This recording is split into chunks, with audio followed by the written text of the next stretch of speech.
Hello everyone, कैसे आप सब। और मैं उम्मीद करता हूं कि आप बहुत अच्छे तरह से पढ़ रहे हैं। उम्मीद में ही दुनिया कायम है, याद रखिएगा। ध्यान से सुनिए, एक और छोटा सा अनाउंसमेंट आपको मोटिवेट करने के लिए। आपके अगेंस्ट 50 लोग भी क्यों ना खड़े हो जाए, आप अपने ऊपर बिलीव रखिए कि यस आप कर सकते हैं, तो आपसे होगा। दो तरह के लोग होंगे जो यहां तक आने के बाद एक्सक्यूज दे रहे होंगे, नहीं होगा, कैसे होगा लॉ, 4 दिन ही तो बाकी है एग्जाम का, 5 दिन बाकी है, कैसे होगा कैसे होगा। जो पूरा साल नहीं पढ़े वो 4-5 दिन में कैसे होगा। तो आप 5 दिन क्या करो, सो जाओ। फिर 5 दिन सो जाओ या मौत से लड़के, ये मौत तो है नहीं, पहला बात, मौत से लड़के पढ़ना है। कैसे पढ़ना है मौत से लड़के, मतलब यहां मौत बोल रहा हूं, मतलब क्या तरह का मौत। नींद आए आंख धो के पढ़ो, डिमोटिवेशन लगे वीडियो खोल लो मेरा, कुछ ना कुछ टॉपिक पढ़ा ही रहा होगा, काम का है, देख लो। हार नहीं मानना है, एकदम हार नहीं मानना है, और झुकना भी नहीं है किसी के आगे, फाड़ के पढ़ना है। मैं आया हूं वापस आपके लिए लेकर MCQ Mela 2.0 of what commercial law. जहां तक आपको याद है, आपका लॉ 3 कैटेगरी में बटा हुआ है, corporate law, commercial law and industrial law. मैं बता दूं, कल मैं एक वीडियो लाने वाला था, बट मेरे तबीयत खराब होने के कारण मैं वो वीडियो नहीं ला पाया। आज खड़ा हूं सिर्फ आपके लिए, क्योंकि आपने जितना प्यार और सपोर्ट दिखाया है मेरे को, शायद ही कोई दिखा रहा हो। थैंक यू सो मच, यही लव और मेंटेन करिएगा। बेसिक्स कुछ अनाउंसमेंट है। पहला अनाउंसमेंट ये है कि जिस तरह मैं लॉ का ला रहा हूं, उसी तरह से आप रेडी रहिए टैक्स के लिए। टैक्स के लिए भी रेडी रहिए। Tax means DD and IDT का fabulous lecture on ITC, value of supply and time of supply with sums आ रहा है। 1 घंटा में पूरा टॉपिक खत्म, सम्स के साथ। बवाल वाह, एकदम बवाल है, मजा आएगा आपको पढ़ के। ये सारा जोश मुझे आपसे मिल रहा है। जिस तरह से आप मुझे प्यार दे रहे, लाइक कर रहे, बस उतना ही चाहिए, आपसे और कुछ नहीं चाहिए। वीडियो देखो, एक लाइक कर दो, काफी है। इससे क्या होता है ना, मोटिवेशन आ जाता है। चलो, इतने बच्चे देख रहे हैं, इतने बच्चों को अच्छा लग रहा है, इतने बच्चों को इफेक्टिव हो रहा है। बिना टाइम वेस्ट किए आगे बढ़ते हैं। पहला बात बहुत बच्चा पूछ रहा था कि मैं कौन हूं, क्या करता हूं। मैं एक प्रैक्टिसिंग एडवोकेट हूं, हाई कोर्ट कैलकाटा का। I have done my LLM also and currently pursuing PhD in law. ये सब आपके प्यार और आशीर्वाद के कारण से है। PhD in taxations and commercials law and as well as corporate law। ये प्यार, ये अफेक्शंस सिर्फ आपके लिए। और हाजिर होता है आपके सामने MCQ Mela of commercial law. Start करने से पहले एक और डिस्क्लेमर, ये जो नोट्स है ये properly taken from your institute maths and also some certain previous year question and also some uncommon questions from from different books। सो कोई घबराना नहीं है, पूरा एकत्रित कर दिए। फिर से रिपीट करता हूं, यही कर डाला तो लाइव झिंगा लाला। आ जाइए कमर्शियल लॉ में। जैसे कि आप जानते हैं, कमर्शियल लॉ में हमारा कवरेज क्या क्या चीज का है। इंडियन कॉन्ट्रैक्ट एक्ट का, पार्टनरशिप एक्ट का, सेल्स ऑफ गुड्स एक्ट का, LLP, are we through with this, negotiable instrument and chapter 1 which deals with introduction. मैं आपको बता दूं, आपका इसमें से इंडियन कॉन्ट्रैक्ट एक्ट अकेला ही 14 मार्क्स के लॉन्ग क्वेश्चन में आएगा, और बाकियों का भी। क्या आप मेरे को बस कमेंट में इतना ही बता दीजिएगा, क्या बच्चे इंटरेस्टेड है, क्या मैं इसका भी क्वेश्चन आंसर पैटर्न करवा दूं क्या, जिस तरह मैंने कंपनी लॉ करवाया था। अगर आप बोलेंगे इंटरेस्टेड है तो मैं जरूर वर्क करके कल ही लॉन्च कर दूंगा। आप बस बताइएगा आप इंटरेस्टेड है कि नहीं, ठीक है। आप बस बता दीजिएगा आपको चाहिए कि नहीं चाहिए। अच्छा, और जिसको नहीं चाहिए कोई प्रॉब्लम नहीं, क्या क्या आएगा उसका इंपॉर्टेंट क्वेश्चन तो ऑलरेडी अपलोडेड है पहला क्लास में। फर्स्ट वीडियो आप देखिएगा, फर्स्ट वीडियो स्पेशल 26 क्वेश्चंस, उसमें बता दिया हूं क्या क्या क्वेश्चन पढ़ना है इस सब टॉपिक से, क्या क्या क्वेश्चन पढ़ना है इस सब टॉपिक से मैं बता दिया हूं, घबराने का नहीं है। और जिसको इसका क्वेश्चन आंसर विद रिवीजन चाहिए जरूर कमेंट में बताइएगा, मैं कल मेहनत कर लूंगा आपके लिए। अब आ जाइए, बिना टाइम वेस्ट किए एक बार रिपीट करते हैं और गो थ्रू करते हैं। ये देखिए, सबसे पहले बोल रहा है a proposal can be accepted. अब ये प्रपोजल क्या होता है, ध्यान से समझिए। इंडियन कॉन्ट्रैक्ट एक्ट में there is a concept called offer plus acceptance. और इस ऑफर को ही हम लोग प्रपोजल बोलते हैं। कॉन्ट्रैक्ट करने के लिए एक इंसान ऑफर देता है, सामने वाला उसको एक्सेप्ट करता है। ये सब कुछ आपको इंडियन कॉन्ट्रैक्ट एक्ट का वीडियो लेक्चर रिवीजन पड़ा हुआ है, उसका लिंक भी मैं डिस्क्रिप्शन में दे रहा हूं। जो कॉन्ट्रैक्ट पढ़ा ही नहीं है उसको देख डाला, लाइक जिंगा लाला। क्लियर है अच्छी तरह से? तो जब जैसे कि मैंने आपको ऑफर दिया कि प्लीज मुझे पढ़ा दीजिए, आपने उस ऑफर को एक्सेप्ट कर लिया, तो वही वो बोल रहा है a proposal can be accepted. जो ऑफर दिया हुआ है वो एक्सेप्ट हो जाता है। कैसे? By notice of acceptance. आप सामने वाले को बोलते हैं हाँ हम आपके ऑफर को एक्सेप्ट कर लिए। Number 2, by performance of condition of proposal. जब मैं ऑफर देता हूं उसमें मैं कंडीशन दे देता हूं कि अगर आप ये करेंगे तो मैं मान लूंगा आप एक्सेप्ट कर चुके हैं। Number 3, by acceptance of consideration for a reciprocal promise. मतलब कोई कंसिडरेशन है और आप उस कंसिडरेशन को एक्सेप्ट कर लेते हैं। जैसे मैं कुछ करता हूं, मैं कुछ ऑफर देता हूं और मैं बोलता हूं अगर आप ये ऑफर लेना चाहते तो आप मेरे लिए ये कर देना, तो आप अगर मेरे लिए वो कर देते हो तो ऑफर ऑटोमेटिकली क्या हो जाता है? एक्सेप्ट हो जाता है। Number 2, competency to contract relates to both age and soundness of mind. Obvious सा बात है, आप माइनर के साथ कॉन्ट्रैक्ट नहीं कर सकते, अनसाउंड माइंड के साथ आप कॉन्ट्रैक्ट नहीं कर सकते, और जो पर्सन डिस्क्वालिफाइड बाय है लॉ उसके साथ नहीं कर सकते। तो competency of contract relate to क्या होता है? Both age and soundness of mind. LLP में मिनिमम कितना नंबर ऑफ डेजिग्नेटेड पार्टनर चाहिए बेटा? 2 चाहिए। ठीक है। लॉ का मतलब क्या होता है? ये एक तरह का सेट ऑफ कोडिफाइड नॉर्म्स है जिसको एनफोर्स कौन करता है? State, which are enforced by the state. यहां स्टेट मतलब स्टेट गवर्नमेंट नहीं, यहां पे स्टेट मतलब लेजिस्लेटिव अथॉरिटी। ठीक है। Next, on which date constitution of India adopted by the constituent assembly. किस डेट से हमारा कॉन्स्टिट्यूशन ऑफ इंडिया अडॉप्ट किया गया था? 26 नवंबर 1949, और इसी दिन को हम लोग लॉ डे बोल के सेलिब्रेट करते हैं। ठीक है। अब आपसे पूछा जाएगा क्या चीफ सोर्स है लीगल अथॉरिटी का इंडिया में? सबसे मोस्ट इंपॉर्टेंट लॉ क्या है? Constitution of India. अब ध्यान से समझिए, अगर एक मर्केंटाइल एजेंट है जिसको ऑथोराइज कौन कर रहा है? Owner of the goods. किस लिए? उसके बिहाफ में बेचने के लिए, तो वो सेल वैलिड रहता है। मैं ओनर हूं तो मैं सामान बेच सकता हूं और मैं किसी एजेंट को भी दे सकता हूं। तो अगर मैं ओनर किसी एजेंट को एक सामान बेचने दे रहा हूं तो वो बेचने उसके द्वारा बेचा गया सामान क्या माना जाता है? वैलिड माना जाता है। कितना ग्रेस पीरियड प्रोवाइड किया जाता है इंस्ट्रूमेंट को मैच्योरिटी में? 3 दिन का।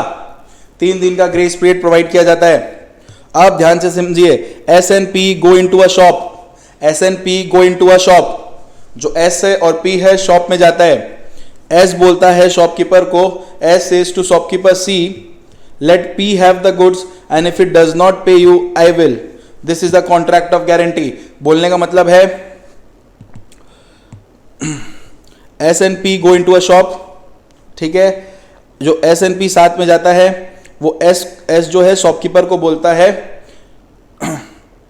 एस जो है वो शॉपकीपर को बोलता है कि उसको प्लीज दे दो। एस शॉपकीपर को बोलता है कि पी को सामान दे दो, अगर वो नहीं दिया तो मैं उसके बिहाफ में पे कर दूंगा। This is known as contract of guarantee, जहां पे आप किसी एक इंसान का गारंटी लेते हैं और उसको पेमेंट करने का वादा करते हैं अगर वो फेल हो जाए। नेगोशिएबल इंस्ट्रूमेंट अगर ड्रॉन होता है इन अ फेवर ऑफ माइनर, ना वो वॉइड होता है ना वैलिड होता है, ना वॉइड बट इन्फोर्सेबल होता है, मतलब इसमें से कोई भी पॉइंट में वो नहीं आएगा।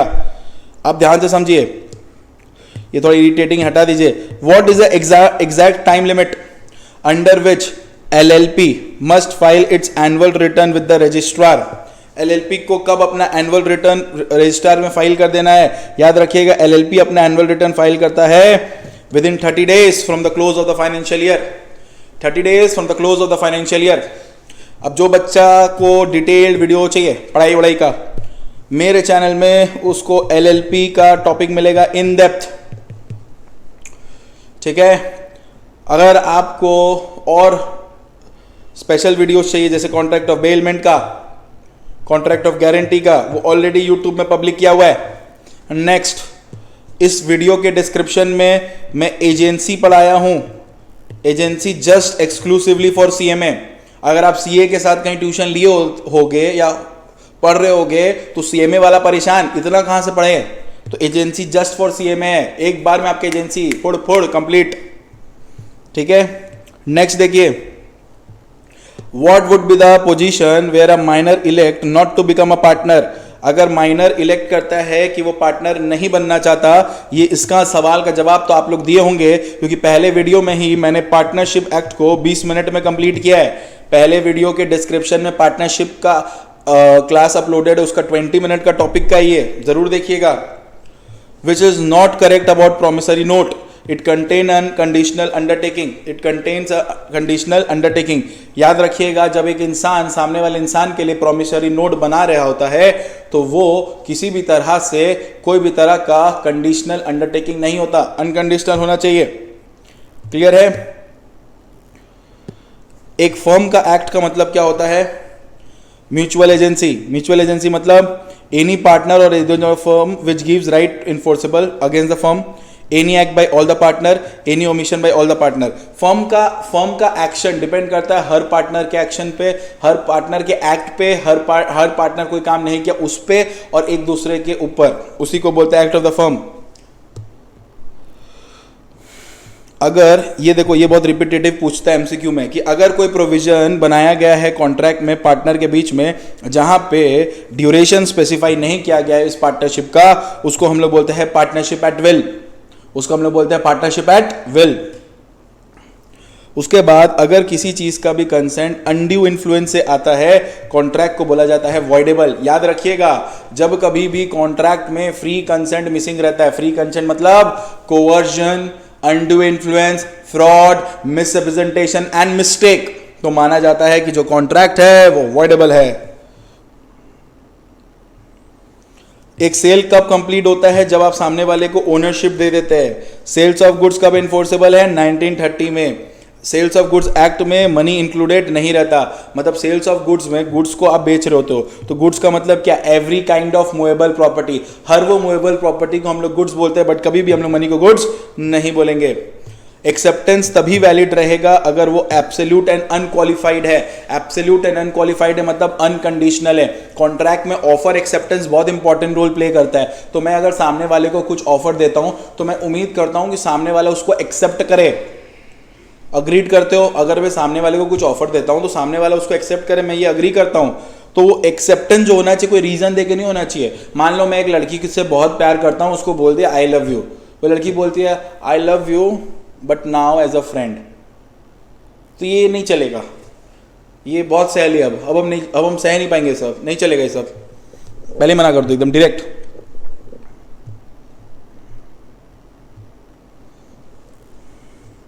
देखो, under the negotiable instrument act 1881 whether acceptance of bill of exchange in the following situation shall be treated as qualified acceptance where the acceptor, मतलब जिसको मिल रहा है, undertakes to pay only 10,000 for a bill drawn of ₹15,000। ये आपको समझ आएगा थोड़ा देर बाद, बट इसको एक बार जब नेगोशिएबल का मैं वो क्वेश्चन आंसर करवा दूंगा ना, तब आपको ये आ जाएगा एमसीक्यू में समझ। और जिसको समझना नहीं है एमसीक्यू में, बस स्कोर करना है अच्छा, बस पास मतलब अच्छा स्कोर करना है, ये देखो ये आंसर है, ठीक है। ये प्रॉफिट का शेयरिंग का वो बता रहे, इंटरेस्ट रेट कितना होता है? 6%। प्रॉफिट नहीं, इंटरेस्ट का। इसमें से कौन सा क्वॉसी कॉन्ट्रैक्ट नहीं है? Uncertainty and futurity of the event to which it is related, उसको क्वॉसी कॉन्ट्रैक्ट नहीं माना जाता, ठीक है। ए रिसाइड करता है दिल्ली में and has a house in Mumbai, ठीक है। A appoints B by power of attorney to take care of his house, state the nature of agency, express agency. Power of attorney क्या होता है भैया? पावर ऑफ अटर्नी एक ऐसा power है जो हम लोग एक किसी इंसान को देते हैं उस पर्टिकुलर प्रॉपर्टी से एक्शन लेने के लिए। तो ए दिल्ली में रहता है, उसका हाउस मुंबई में है, वो ए अपॉइंट करता है बी को बाय पावर ऑफ अटर्नी कि तुम उस घर का ध्यान रखो, सारा ड्यूटी तुम्हारा, पावर ऑफ अटर्नी मतलब कुछ भी करना हो घर में तुम देख लेना। तो वो एक तरह का एक्सप्रेस एजेंसी है। राइट टू प्रॉपर्टी एक तरह का कॉन्स्टिट्यूशनल राइट है। बहुत जन बोलता है it's a fundamental right, but it is wrong, it is a constitutional right. The constitution of India describe India as क्या? यूनियन ऑफ स्टेट, ठीक है। इसमें से कौन सा एग्जाम्पल प्रोमिसरी नोट का नहीं है? जिसमें से आता है ये वाला, ठीक है। अब देखो, a person appointed by original agent, a person appointed by original agent to act for or under the control of principal is known as सब एजेंट। ध्यान से समझिएगा, एजेंट का कंसेप्ट क्या है कि एक मेन आदमी रहता है जिसको हम लोग प्रिंसिपल बोलते हैं बच्चा लोग, ठीक है, मान लीजिए ये क्लाइंट है, ठीक है, उसने मेरे को अपॉइंट किया एज एडवोकेट, ठीक है, उसके केस को संभालने के लिए, तो मैं उसका एजेंट हो गया। अब क्या हुआ, मैं बिजी हूं, तो मैंने क्या किया, अपने जूनियर को काम दे दिया कि ये जूनियर, तू मेरा प्यारा सा क्यूट सा जूनियर है, मेरे बिहाफ में काम कर। तो जूनियर भी वही काम कर रहा है जो काम मेरे को मिला है, उसी को बोलते हैं सब एजेंट। लेकिन मान लो जैसे कि आप जानते हैं कि अश्विन सर मैटर डील करते हैं कॉर्पोरेट लॉ एंड टैक्सेशन के मैटर्स को डील करते हैं वो, ठीक है। तो अश्विन सर अगर कॉर्पोरेट लॉ एंड टैक्सेशन के मैटर को डील करते हैं तो बहुत सिंपल सा अप्रोच है। क्या अप्रोच है, ध्यान से सुनो। अप्रोच क्या है, ये देखो, ऐसे ऐसे कारण से हम लोग को रोका जाता है पढ़ने से, बट रोकने के नहीं। देखो, कंपनी लॉ एंड टैक्सेशन मतलब कॉर्पोरेट लॉ एंड टैक्सेशन पे डील करते हैं।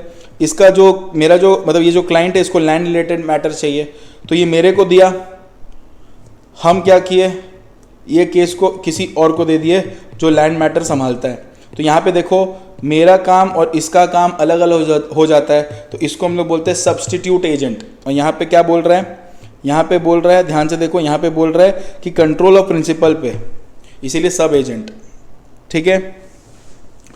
तो देखो, एक बिल्स ऑफ एक्सचेंज है जो draw by A in California, the rate of interest is 25%, जिसका रेट ऑफ इंटरेस्ट कितना है बोलो, 25%। Bill is accepted by B. देख रहे हो कितना करके बाधा आ रहा है पढ़ाई में, लड़ते जाना है, हार नहीं मानना है, लड़ते जाना है, लड़ते जाना है, लड़ते जाना है। तुम जो आए जिंदगी में बात बन गई, तेरे आने से जिंदगी खराब हो गई, जब से आई हो जिंदगी बर्बाद कर गई। इधर आओ। Bill is accepted by B, bill is accepted by B, payable in Washington where the rate of interest is 6%. The bill is endorsed in India and is dishonored. An action is to brought against B in India. What shall be the payable rate of interest by 6%? Please ध्यान से देखो, एक bill of exchange को draw किया गया है ए in California, बनाया कहाँ पे है, कैलिफोर्निया में, where rate of interest is 25%, ठीक है। अब बिल एक्सेप्ट हो गया है, B payable in Washington where rate of interest is कितना, 6%। याद रखिएगा, ड्रॉ कहां से हुआ है उससे ज्यादा मैटर करता है कहां पे हो रहा है। तो पेबल जहां पे हो रहा है उसका रेट ऑफ इंटरेस्ट कितना है, 6%। तो उस केस में जो रेट ऑफ इंटरेस्ट पे किया जाएगा वो 6% पे किया जाएगा। डिसोल्यूशन ऑफ पार्टनरशिप का मतलब होता है कि जहां पे आप लोग means the change in relation of the partners, जहां पे हम लोग सारे पार्टनरशिप रिलेशंस को खत्म करते हैं। याद रखिएगा, कैश विड्रॉ किया गया कस्टमर द्वारा बैंक से, मशीन से, एटीएम से, वो एक एग्जांपल है टैसिट कॉन्ट्रैक्ट का। याद रखिएगा, अगर आप कोई भी कॉन्ट्रैक्ट करेंगे मशीन से, उसको टैसिट कॉन्ट्रैक्ट बोलते हैं। Any contract with machine is known as tacit contract.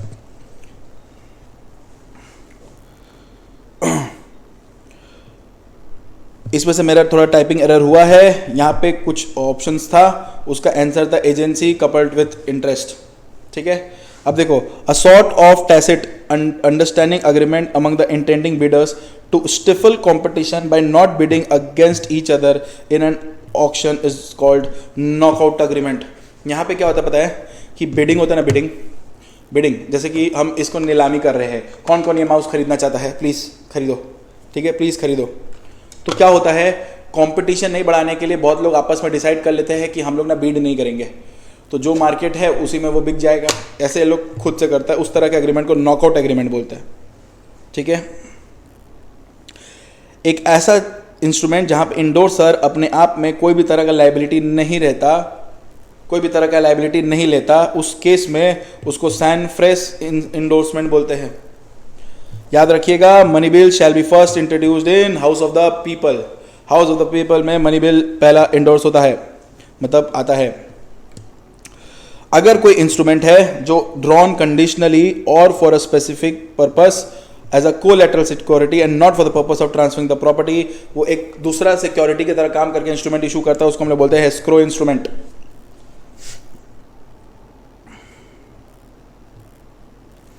एक नया पार्टनर को क्यों एडमिट किया जाता है पार्टनरशिप फर्म में? एक नया पार्टनर को पार्टनरशिप में एडमिट किया जाता है, रखा जाता है, either for the increase of capital बढ़ाने के लिए, या फर्म के स्ट्रेंथ को कंट्रोल करने के लिए, या मैनेजमेंट को स्ट्रेंथन करने के लिए, ठीक है। ए अग्री करता है कि वो बी को 10,000 रुपये देगा if two straight line should enclose a space, the agreement is void. कुछ भी अग्रीमेंट कर रहे हो अपने मन से बैठ के, वर्ड रहेगा। कोई भी तरह का पावर जिससे आप एग्जाम करते हो एलएलपी को या class of LLP for audit of account is with central government. Central government के पास पावर है कि कोई भी एलएलपी को या ग्रुप ऑफ एलएलपी को वो रोक सकता है पर्टिकुलर चीज़ के ऑडिट करने से। ग्रेटिटुअस बेलमेंट मतलब क्या होता है? ग्रेटिटुअस बेलमेंट का मतलब होता है कि यहाँ पे सेलर सू कर सकता है आपको डैमेजेस के लिए only in case of breach by buyer. देखिए gratuitous bailment, non gratuitous bailment. Bailment क्या होता है? जब हम अपना कोई गुड सामने वाले को यूज़ करने देते हैं, ठीक है, हम ओनरशिप ट्रांसफ़र नहीं करते, हम यूज़ करने देते हैं, तो कभी कभी हम उससे कोई रिटर्न में चार्ज नहीं लेते या कभी कभी चार्ज लेते हैं। अगर चार्ज नहीं लेते, फ्री में करते, उसको ग्रेटिटुअस बेलमेंट बोला जाता है। उसको क्या बोला जाता है? Gratuitous bailment. तो gratuitous bailment means a bailment the seller can sue for damages only in case of breach by the buyer. यानी कि इसमें क्या होता है कि ध्यान से समझिए, ये जो ग्रेटिटुअस बेलमेंट है, ग्रेटिटुअस बेलमेंट में थोड़ा सा यहाँ पे कुछ मिस्टेक लग रहा है, अब इसको इग्नोर करिए, बट मैं आपको समझा देता हूँ कि ग्रेटिटुअस बेलमेंट एक तरह का ऐसा बेलमेंट होता है जहाँ पे हम लोग कुछ सामने वाले को डिलीवर करते हैं बिना कोई पैसे के। The practice of untouchability in any form is forbidden. आप अनटचेबिलिटी वाला कोई भी हिस्सा करेंगे, मतलब काम करेंगे, वो फॉरबिडन है, ठीक है। When does the property in goods pass to the buyer in case of an unconditional contract for the sale of specific goods in a deliverable state, when the contract is made irrespective whether the time of payment of price of the deliverable is postponed or not? A party who does not suffer any loss in case of breach of contract is entitled to nominal damages. एक party जिसमें वो कोई भी तरह का damages नहीं feel किया है, उसको नॉमिनल डैमेजेस मिलेगा। देखो ब्रीच मतलब कॉन्ट्रैक्ट करिए थे करने के लिए, बट आप कॉन्ट्रैक्ट तोड़ दिए, तो आप नॉमिनल डैमेज के लिए तो एटलीस्ट एलिजिबल है ही। हर फॉरेन एलएलपी रजिस्ट्रार के साथ एक statement of solvency account file करता है फॉर्म नंबर 8 में। कौन सा फीचर नहीं है एग्रीमेंट ऑफ सेल का? Sale tax place for existing and specific goods. ऐसा नहीं है, फ्यूचर गुड्स के लिए ही होता है। तुम समझो अग्रीमेंट टू सेल मतलब तुम फ्यूचर में खरीदोगे, तो गुड्स एग्जिस्टेंस में नहीं तभी ना फ्यूचर में खरीदोगे। देखो ये लाइन क्या बोलता है, कोई भी इंसान को एक क्राइम के लिए 2 बार पनिश नहीं कर सकते, इसी को बोलते हैं डबल जियोपार्डी। एक्सेप्टेंस कब रिवोक हो सकता है? एक्सेप्टेंस रिवोक हो सकता है कोई भी वक्त before communication of acceptance is completed. मैं सच बता रहा हूं, मैं इसमें लिंक डाल दे रहा हूं आपका फाउंडेशन मतलब इंडियन कॉन्ट्रैक्ट एक्ट का, आप प्लीज़ कर लीजिएगा रिवीजन, ठीक है। जो बच्चे फर्स्ट टाइम पढ़ रहे यूट्यूब से, 1 घंटा का रिवीजन है, बहुत हेल्प होगा आपको। The mutual rights and duties of the partner of A firm may be determined by contract entered between the partners. उन लोगों का आपस में जो राइट्स एंड ड्यूटीज है उसी से होगा। Holder in due course means any person who for consideration become the position of promissory note. देखो एक तो होता है होल्डर और एक होता है होल्डर इन ड्यू कोर्स, ठीक है। होल्डर वो व्यक्ति होता है जिसके पास नेगोशिएबल इंस्ट्रूमेंट है, यानी कि every HIDC is a holder but every holder is not a HIDC। मैं अपनी बहन को एक गिफ्ट दिया, चेक दिया, चेक राखी में, तो वो चेक की होल्डर है, बट उसने क्या किया, उसने उसी चेक से शॉपिंग किया, तो वो जब चेक को शॉपकीपर को देती है तो shopkeeper is an holder in due course because वो चेक को एक्सेप्ट करता है फॉर अ कंसिडरेशन। समझ आ रहा है? For a consideration. अब प्रीवियस ईयर का कुछ क्वेश्चन है जो आ चुका है, मैं उसके सामने आपके पास रखता हूं। अनटचेबिलिटी अबॉलिश होता है, एनीवे से फॉरबिडन है। मर्केंटाइल एजेंट अलाउड है सेल करने के लिए। अगर कोई भी पार्टी सफर करता है कोई भी लॉस ब्रीच ऑफ कॉन्ट्रैक्ट में, नॉमिनल डैमेजेस होता है। फॉर्म 8 क्यों यूज होता है आपको पता है। Liability of surety arises when principal debtor fail to pay the debt of the creditor. Constructive delivery of goods is also called delivery by attornment. The first endorsement of the instrument can be made by the payee. The person usually of unsound mind but occasionally of sound mind may makes a contract when he is of sound mind. मतलब normally वो पगला रहता है but बीच बीच में sound हो जाता है, ठीक हो जाता है, तो जब ठीक होता है तभी वो कॉन्ट्रैक्ट एंटर कर सकता है। अपना LLP नाम चेंज कर सकता है जो प्रोसीजर दिया हुआ है LLP अग्रीमेंट में। फॉर्म 9 एक कंसेंट लेने का काम आता है डेजिग्नेटेड पार्टनर का। अगर ऑक्शन ऑफ सेल हो रहा है तो रिजर्व प्राइस पे होगा मैनेजमेंट ऑफ फर्म के लिए, और ये इंडोर्समेंट के लिए जो हम लोग ने पढ़ा था। कुछ सवाल आपके साथ मैंने डिस्कस किया MCQ मेला में। जिसमें मैंने कुछ कोशिश किया है कि यस मैं आपके इस पेपर को एक बार गो थ्रू करवा दूँ। प्रॉब्लम क्या है, आप अगर एक पढ़ लेते हो तो अगर आप नॉर्मली पढ़ लेते हो तो आपका एक बार के लिए MCQ हो जाता है, बट अगर आप थोड़ा बहुत मिस करते हो तो इसीलिए मैं इसको ले आता हूँ ताकि आप एक बार के लिए रेडी हो जाए। आई होप आपको ये अच्छा लगा हो। Please keep supporting me. Thank you so much. Love you.